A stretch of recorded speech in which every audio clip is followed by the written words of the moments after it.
Hey guys, this is Sandeep from RevAtlas and welcome back to yet another video. And in this video, we're going to be taking a look at some of the features and highlights of the camera system on the Vivo V19. Now before we get started, please do make sure to hit the subscribe button and also turn on notifications to avoid missing any videos from us in the future.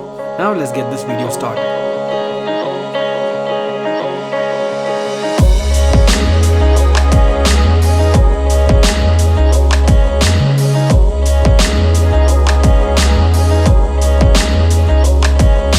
The Vivo V19 features a quad camera setup at the back, and the hero sensor here is the 48MP f1.79 primary camera, but you also get an 8MP f2.2 super wide angle camera as well as a 2MP macro sensor and 2MP depth sensor. One of the benefits of Vivo phones, especially in recent times, is that they have made sure to include features that are of benefit to the users and are easily accessible to enhance the overall photography and camera experience. Let's start with the rear cameras first. First up is the Super Night mode. Nighttime and low-light photography has become an important feature on smartphones these days that either make or break a smartphone purchase decision. The iPhone SE, for example, despite costing Rs 42,500, doesn't have a night mode at all, and that results in poor low-light photography. The Vivo V19 does have a super night mode that performs well and gives you much better results than you would without it. There's much less visible noise, better sharpness and detail, as well as more accurate color reproduction with an overall well-exposed frame. Next up is a super wide angle camera, and I think this is perhaps my favorite feature on the V19, as a super wide angle camera gives a much wider field of view than the regular camera. This allows you to capture more dramatic looking shots that enhance the grandeur of the scene that you're shooting. Super macro mode is when you need to get really up close to the action, as the primary sensor does have its limits.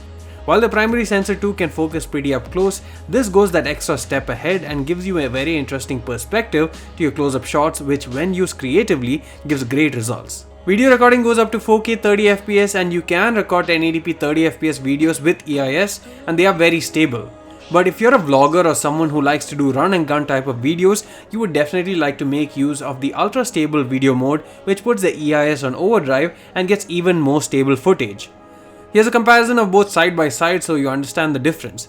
We even shook the cameras up and down as well as side to side to show you how much more aggressive the stabilization is on the ultra stable mode. Another hidden gem in the video options is the art filter mode, which allows you to add a touch of artistic sense to your videos.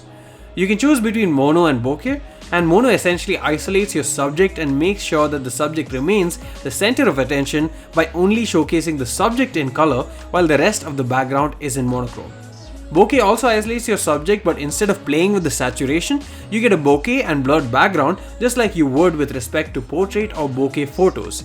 This works in real time and with both the rear and front facing cameras. Speaking of which, the front-facing camera system consists of a primary 32MP f2.08 camera and a secondary 8MP super wide-angle camera as well. Like we mentioned at the start of the rear camera features, it's not just a requirement to have night mode on the rear camera, but you need it for the front-facing camera as well, and the Vivo V19 does have a super night mode here too that gives the same benefits of the night mode for the rear camera, but for your selfies. In case you find yourself in an even more challenging lighting condition, you can also turn on the Aura screen light, which lights up your face using the screen without hampering the ability to frame and pose properly.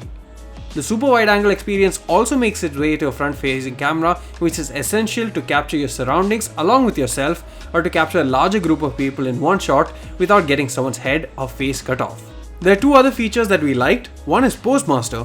Call me boring, but 99% of my selfies all just involve me staring into a camera with a slight smile. My wife, on the other hand, enjoys being more free and expressive, and she likes the Postmaster feature, which suggests interesting poses that you can try out to spice up your selfie game. Last but not the least is Shot Refocus, which allows you to fine-tune the focusing or change it altogether, as well as adjust the strength of the bokeh and blur in your photos. Overall, there's quite a feature-packed device for every photography occasion and opportunity that you may find yourself in. I do see a lot of influencers, celebs, and socially active people use and prefer Vivo phones, and I can understand how these features help them get the best photos possible. Thanks for watching this video. Please don't forget to hit the subscribe button. See you again in the next one.